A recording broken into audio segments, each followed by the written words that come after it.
পাকিস্তান সফরে রানের চাপায় পড়েছিল বাংলাদেশ এ দল। তবে পাকিস্তান শাহিনসের বিপক্ষে শেষ পর্যন্ত ড্র করে শেষ হলো প্রথম 4 দিনের ম্যাচ। প্রথম দিন ছিল হতাশাজনক, মাত্র 122 রানে গুটিয়ে যায় পুরো বাংলাদেশ এ দল। মুশফিকুর রহিম ও মুমিনুল হকের মতো অভিজ্ঞরা ব্যর্থ হলেও মাহমুদুল হাসান জয় খেলেন 65 রানের ইনিংস। পাকিস্তান এ দলের ব্যাটিংয়ে পূর্ণ আধিপত্য দেখান উমর আমিন। 177 রানের দুর্দান্ত ইনিংস খেলেন তিনি। অধিনায়ক সৌদ শাকিলও করেন 76 রান। দ্বিতীয় দিন শেষে পাকিস্তান শাহিনস 6 উইকেট হাতে রেখে 245 রানের লিড নিয়ে মাঠ ছাড়ে।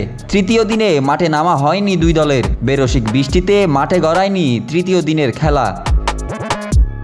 চতুর্থ দিনে নিজেদের দ্বিতীয় ইনিংসে ব্যাটিংয়ে নেমে কিছুটা প্রতিরোধ গড়ে তোলে বাংলাদেশ। নাঈম হাসানের 55 ও জাকের আলীর 33 রানের ইনিংসে 5 উইকেটে 153 রান করে দলটি। কিন্তু আলো স্বল্পতার কারণে খেলা বন্ধ হয়ে যায়।